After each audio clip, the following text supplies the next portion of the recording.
So many blacks around the world complain about culture vultures, which is typically non-blacks being in black spaces and dominating.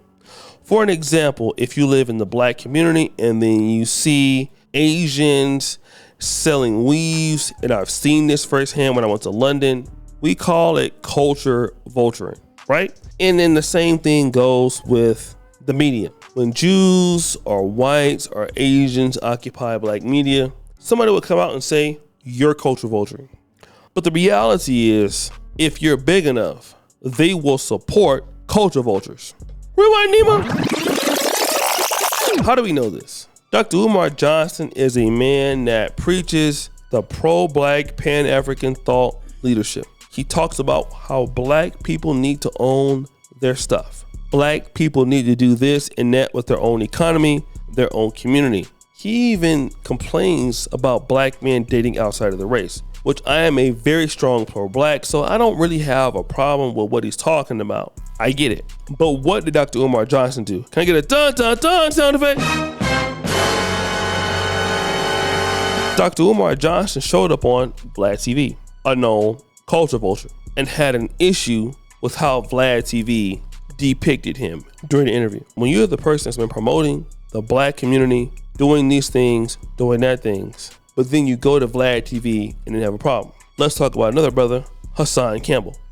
Hassan Campbell is another hypocrite to his own message. He's been always talking about how these other communities come in and become a culture vulture. They're doing this and they're doing that, and black people don't really care.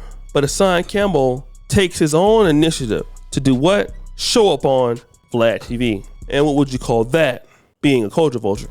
You see, let me explain something to you that maybe blacks don't understand. Whenever you find blacks complaining about other groups taking over the community, and it's very consistent, and they're very, very adamant about it, you have to wonder, what's the reason why they're doing it? And one of the reasons why they're doing it is not because they love you so much. Nah, that ain't why they're doing it. They are doing it because they want to be closer to the people that they complain about. Let's look at Black Lives Matter. Black Lives Matter is supposed to be an organization that supports blacks brutalized by the police. But if you look at the organization, it's not about giving black people any level of power. There are no businesses started by Black Lives Matter. There are no real organizations started by Black Lives Matter. In fact, when you hear Black Lives Matter, although their intentions may be good, the people at the top are living next to white people. The same people that they were complaining about, and some of the guests are people in Black Lives Matter are actually married interracially, but they have the same argument that Hassan Campbell does. And the real reason why Hassan Campbell was really upset with DJ Vlad was not because Hassan Campbell cared about the black community. No. Hassan Campbell wants the clout, and that's all he cares about. Just like Dr. Umar, he's concerned about the clout, the hits he can get. Because if he really had a problem with culture vulturing in the black community, he would have never showed up to DJ Vlad, but he did.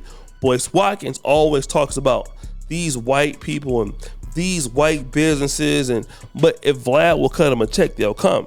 And unfortunately, most blacks are like that. You see, the reason why we complain about culture vultures in the black community is because we refuse to be competitive with them. And we got to be honest about our situation, because whenever there is money to be made in any industry, do you want to know what happens? People compete to be in that industry because there's money there. And with money comes influence and it comes power. So if you are in a community and you refuse to do your job in that community, well, why are you there? I will come into that community and I will compete. It doesn't matter if I'm a foreigner or not, because there's money to be made. And if I can run the business better than you, that's what I'll do. The real problem Hassan Campbell has with DJ Vlad is that DJ Vlad has a better business IQ than him. You see, because a person like Hassan Campbell is going to buy a lot of gold chains. He's not going to reinvest. He's not going to pay anybody to edit videos.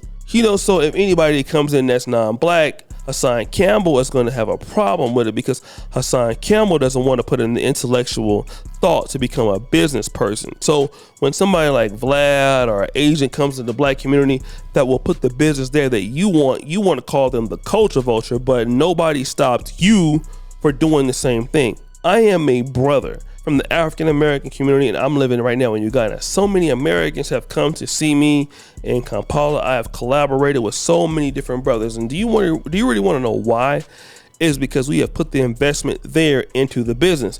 So when you invest into the business and then you actually get skill into the business and you suffer in the business, well, eventually, if you're on the right path, you will become successful. But that is not what a lot of black people do. We're going to be honest with it. What a lot of brothers and sisters do is you expect to have the business, but you don't want to be owned by the business. So you want to do whatever you want. You want to get a business partner where you do almost none of the work and the other partner does almost all of the work, and then the partnership breaks up, and then you want to talk about how nobody supports your business. And then you don't want to have the intestinal fortitude to get out there and figure out your own situation. So when a Vlad TV comes in there or some Asian comes in there and they do a really good job and they bubble up your community, you start crying. But when you get an opportunity to get some money, you don't invest. Hassan Campbell is a great example of that now. Hassan Campbell has not upgraded nothing since he started YouTubing. He don't have anything different. He don't have anybody in the business, anything. But yet you call somebody culture vulture, but yet in the industry that you're in, you won't do anything to upgrade it. You won't do anything to be competitive, but yet you complain about culture vultures. But at the same time, the person that comes into Black America and they invest, here you go, hoppity skip hoppity on their program, so excited and so delighted because you got an invite, because you don't want to build for yourself. And that's the real issue with a lot of people with the culture vulture argument.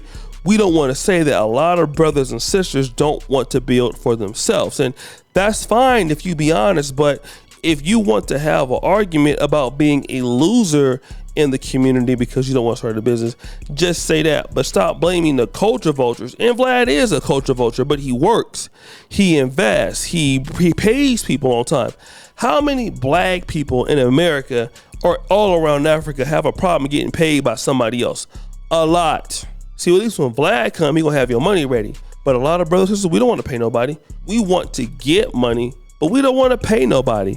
And then we want to get mad when somebody comes into the business paying people and reinvesting and they're doing well, yet we're struggling doing the same thing we've always done for years at a time. But our argument always is the culture vulture mentality. They're benefiting off our community. They're doing this and they're doing that. But what work have you put in? Who have you hired? And then you come to find out that a lot of those folks want to be there next to the same culture vultures. It was the same thing with the Bloods and the Crips. When the Bloods and the Crips started rapping, a lot of the Bloods started saying, well, these dudes here, man, they not real Bloods. You know what I mean? They representing something else. They not really cool. But those Bloods were making an outcry because they felt like them Bloods wasn't giving them no shine. They got famous. So once them dudes wanted to do a collaboration with them after the beef, them same Bloods that was complaining about those dudes was so happy to get their song out there.